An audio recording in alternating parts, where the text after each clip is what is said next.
Hello, fellow readers and people who just want to be here, which I hope you want to be here. So I had this video idea when I was in the worst reading slump.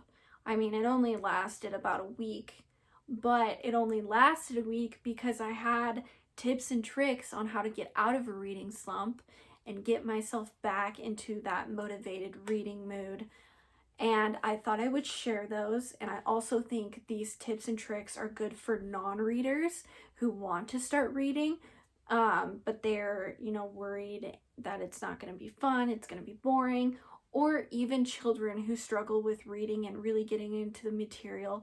It's kind of how I make reading more exciting and more engaging. And so I thought I would just present my tips and tricks. So the first tip that I would like to talk about is one that I made a whole video about, which is annotating. And I know that annotating isn't for everyone. And I know that some people connect it with school and, other things. But I believe, and it's my opinion, that it really puts you into the book. It really engages you with the characters. It allows you to ask questions, communicate with the characters. I mean, I communicate with my characters all the time. Communicate.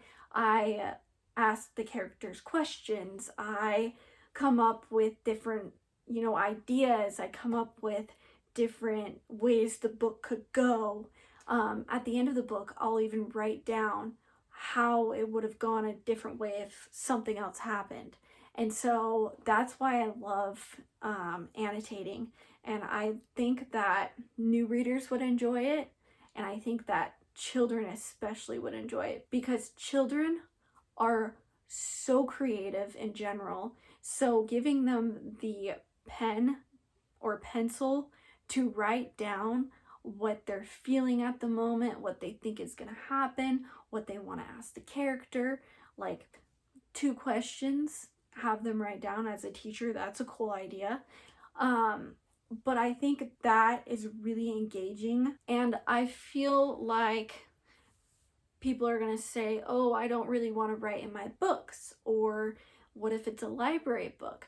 And that's where I came up with the idea of a sticky note. You can put a sticky note on top and write down what you think, what you want to annotate, and rip it off and take it off when you're done. But I think that is highly engaging and would get especially children in the mood. It gets me in the mood. It gets me really connected with the material. And you start to remember more about each book when you write down things. My second tip is to listen to a book, like on Audible. I'm pretty sure there's other places you can do it, like Scribd, I think is one of them. I prefer Audible. I just like it. When I find myself coming into a reading slump, or when I want to be more engaged in the book, like the people who read the book act as different characters, and so it's not just you reading it in your head. You have somebody acting it out for you. One that I would highly suggest to listen to is Daisy Jones and the Six.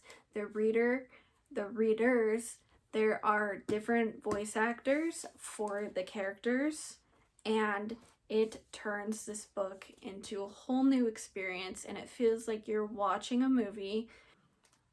I find myself buying the physical copy or getting it on my Kindle and listening to the book in Audible. I know that's not a choice for everyone all the time, but it is something that I suggest when you're highly in a reading slump, or you want to get your kids into reading, you want to get your kids into the story. It's just really nice to have voice actors kind of leading you through the way as you follow along. And that really helps push you into the mood of physical reading. For my tip number 3 would be to listen to ambiance music. Now, you might be thinking, what do you mean by ambiance music? For example, I'm rereading A Court of Silver Flames by Sarah J. Maas in a book slump mood, so I'm rereading a book. But since this is fantasy, I get on my iPad or a phone, and I have headphones with me, and I will type in Ambience fantasy, specifically because I'm reading a fantasy book about fairies, and so you can be very specific. They have ambiance for literally everything, I swear. It's like ASMR, but for like places and environments. It's so awesome. So this is Enchanted Forest Ambience, and it has a little like scene for you that it like actually moves around, and it's so peaceful. So, and I'll link these down below, some of the channels that I watch or listen to. But instead of just sitting there in the silence,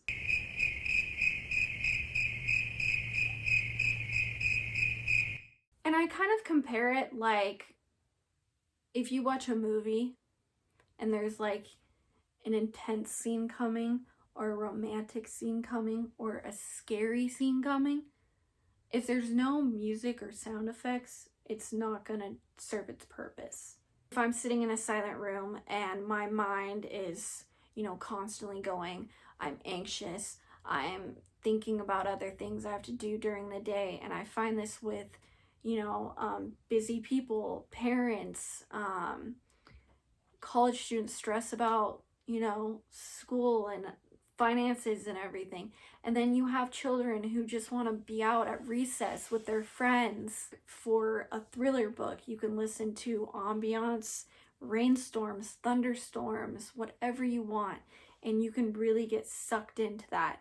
I find with contemporaries or even nonfiction, I like to do coffee shop sounds or jazz music, classical music, any of those. But they really, really help me focus on the book. And especially when you're trying to read about hot fae men, you wanna put some music over that. Also, I would like to mention that they literally have Harry Potter rooms too. So when I was reading Harry Potter for the first time physically, I was listening to those because they have the Gringotts Bank, they've got the dining hall, they have the a Ravenclaw room, Slytherin room, which is really cool because it's like underwater, and like it's crazy. I will link some of the channels below, but please check them out, and I really suggest trying it out with kids. Okay, so my fourth tip would be, and this is so silly, I've been in this romance books phase where I just, want to binge romance all the time. It's just easy. It's something that gets my mind off of things. And I find that, sorry if you can hear my dog, I find that imagining celebrity crushes, or just, celebrities who look like the characters, celebrities that you want to see play in like a live action film from them. That's something that I've been doing, such as like Rhysand. I know he's not the main one in this book, it's Cassian, but Rhysand is part of it, and he's the High Fae. Sorry I talk about this a lot, it's a really, really good series. But Rhysand is like, I picture him as Ian Somerhalder because he's my celeb crush. Or Hyunjin from Stray Kids, and I start to visually see a movie. I don't know, it really puts me into the mood. My celebrity picks for Rhysand, obviously my opinion. And here we have one of my celeb crushes, Ian Somerhalder. I think him with purple eyes and tattoos and wings might be perfect. Then we have Hyunjin from Stray Kids, which this video, his tattoos, everything just would fit it so perfectly. But that is just a little like side thingy that I do. But my fifth tip would be, and this one is mostly geared towards children, is acting out the parts. And I feel like parents and children can do this together. Um, at the end, their nightly reading times, or even the teacher can. And that's something I would have wanted to do if I pursued my teaching career.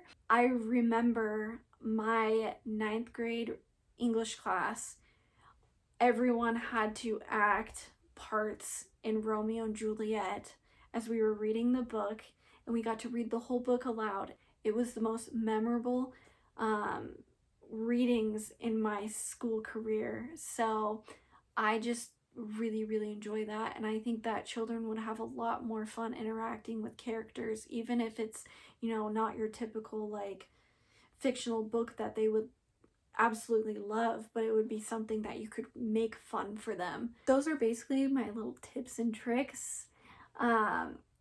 I know that reading isn't everyone's passion, and my goal is to mainly focus on people who are interested in reading, but I am really open to suggesting people books that are newer to reading, giving ideas to people who, who want to try reading, but they don't know where to start. Editing Kirsten coming back. Just wanted to also ask the audience, what are your tips? What do you do when you're in a reading slump? If you're a reader, also if you're not a reader, did any of these help you? Or if you're in a book slump, did they help you? Just curious, but let me know down below, and leave a mermaid emoji if you're still here. Thank you. Please like and subscribe, and I will see you in my next video. Bye!